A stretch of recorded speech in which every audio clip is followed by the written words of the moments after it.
All right, guys, and welcome to the Legacy Day podcast. I'm your host, Blake Hawkins, and today is Legacy Day.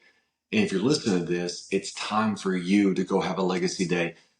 Before we get into this episode, if you're new to the podcast, what is a Legacy Day? A Legacy Day is taking big needle-moving action towards your vision, towards your dreams, and doing it in a consistent way, right? So oftentimes when we think of taking action. It's all the stuff that we have to do every single day, which we have to do that. Legacy Day is what are one or two big needle moving actions that I can take today to move me towards my destiny.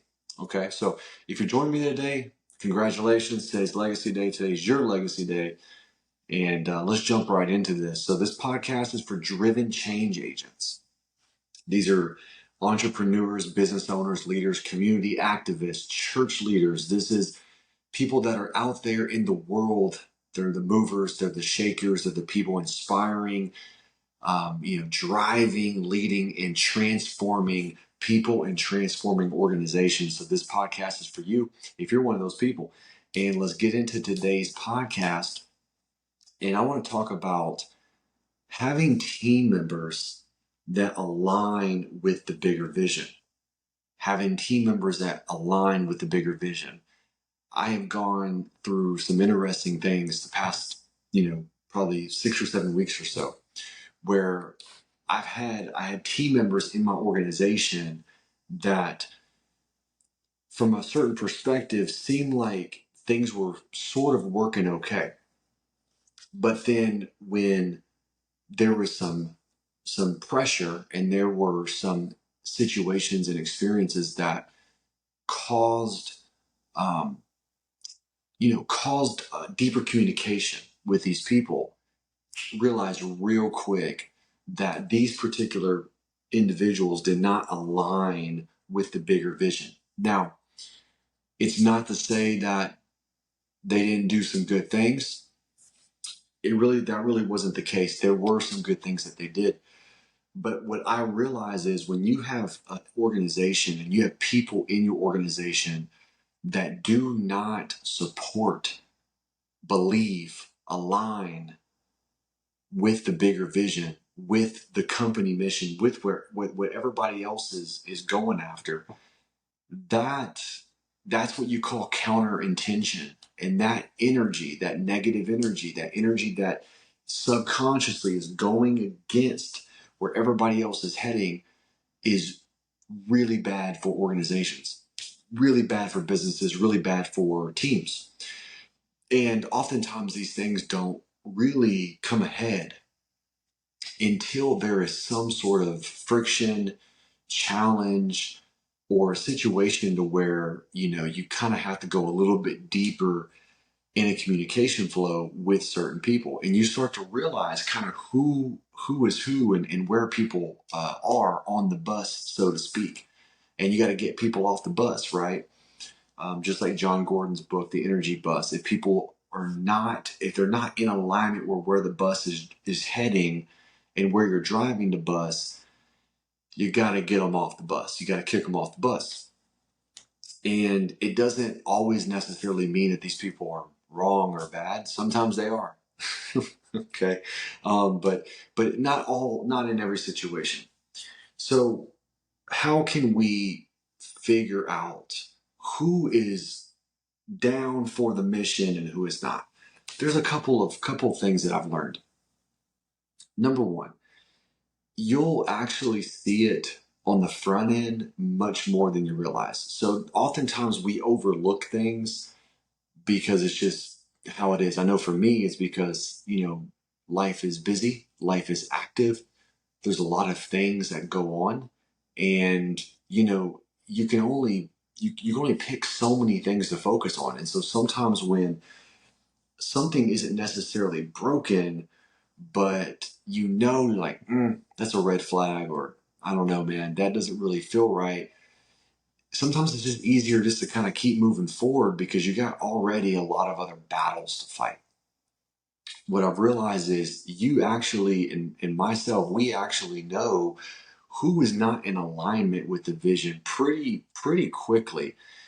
Sometimes they're not blatant situations, but they're always little red flags. So you can so the number one is look out for certain things that just don't feel right in their culture. It could be maybe they're more of takers than givers, right? I think that's one of the biggest things that I've seen is people that are quick to take and and not necessarily want to go the extra mile. Those are typical red flags when you're creating an organization and you're creating a business that requires a certain level of energy and a certain level of focus. You got to have people that are bought into something bigger than just themselves. Now, it doesn't mean that individual goals and individual performance and success is not important. No, it's super important, and we want all of our team members to win. We want all of our team members to hit their personal goals. Like that's actually number one. You want your team members to be able to achieve their ultimate vision and goals within the company vision and goals. That's super critical. But what I'm referring to is people that are just so fast to, if there's a situation where they have to give just a little bit and you notice that there's friction or there's hesitation or there's conflict, and they're immediately going into a defensive posture. They're immediately going into a place of me in their perspective. Even if it's a small situation, I'm telling you, dude, is a red flag. And I've seen this over and over and over.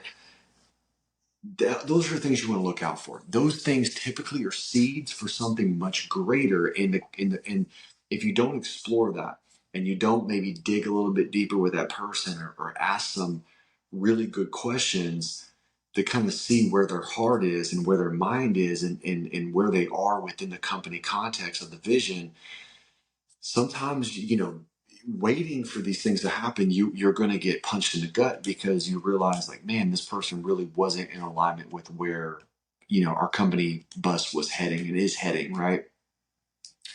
The other thing that you want to look out for is it's how do I say this? It's more of these people like to be sort of on their own island. That it's they're not really big on participating with the team energy and the team momentum and the team expansion and the team innovation. It's pretty easy to kind of see who's really in it and who's not. The people that are in it, you know, if they have conflict with each other, it's positive, productive conflict, but there's still like there's a sense of engagement. There's a sense of energy. There's a sense of focus with the other team members. Typically, when you have people that are not in alignment with the bigger vision, they're just kind of they're just kind of off doing their thing, and you gotta kind of have to like corral them in, and then when you do corral them in, it's awkward and it just doesn't fit right.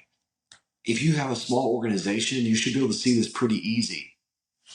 Once again, I've learned my lesson. I've overlooked these things because they're easier to overlook because you have all these other things that that are taking your attention.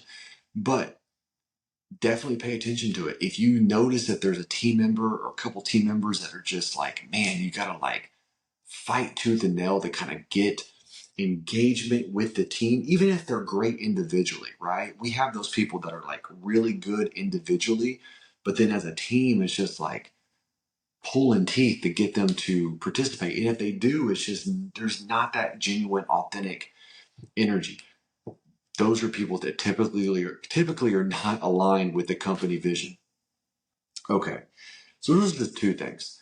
But I will tell you this: the repercussions of keeping people in your organization that do not align are they can be really impactful and not a great way. So it's important to get ahead of these things quickly and to kind of look at your organization and look at your team and say, okay, who's on the bus, who's not on the bus, who wants to be on the bus, who's participating, who's not participating, who cares about the bigger vision by actions, not just words. I mean, words are important.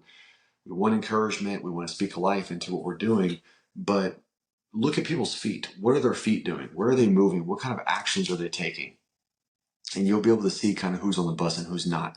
I would say right now, if you have a team, if you have an organization, if you have a business or whatever it may be, and you know there's one or two people that need to get off the bus, I encourage you to explore that, have some conversations with them, even be straightforward with them, but be prepared, because here's one thing that I've learned, and we'll cap this podcast, is what's weird, and the irony of it is the people that don't align with the vision, they'll tell you that they do. Why? I don't know. They want to stay in the company for whatever reason. Maybe it's a paycheck, maybe it's just comfort, maybe it's emotional comfort. We don't really know. But be prepared that if you confront these people that you think that do not align with your vision, be prepared for them to tell you that they do. But don't pay attention to his words. Look at actions, look at energy, look at engagement, look at how they interact with the overall team, and also how proactive they are in helping the company grow and helping the organization grow. All right, guys, this is Legacy Day. And team alignment and team vision is so critical. Culture, communication, leadership. This is the foundation, right? So if you have some people that do not align, I encourage you to get them off the bus as fast as possible, so that way you can pour into and give your energy and love and life to the people that do align and that are in it for the long haul, that want to see their team members win and grow, because those are the people that matter at the end of the day for your company and your organization to be successful. Until next time, folks, I'm your host, Blake Hawkins. This is Legacy Day. Go out there, create a legacy, take massive, big action, and let's go.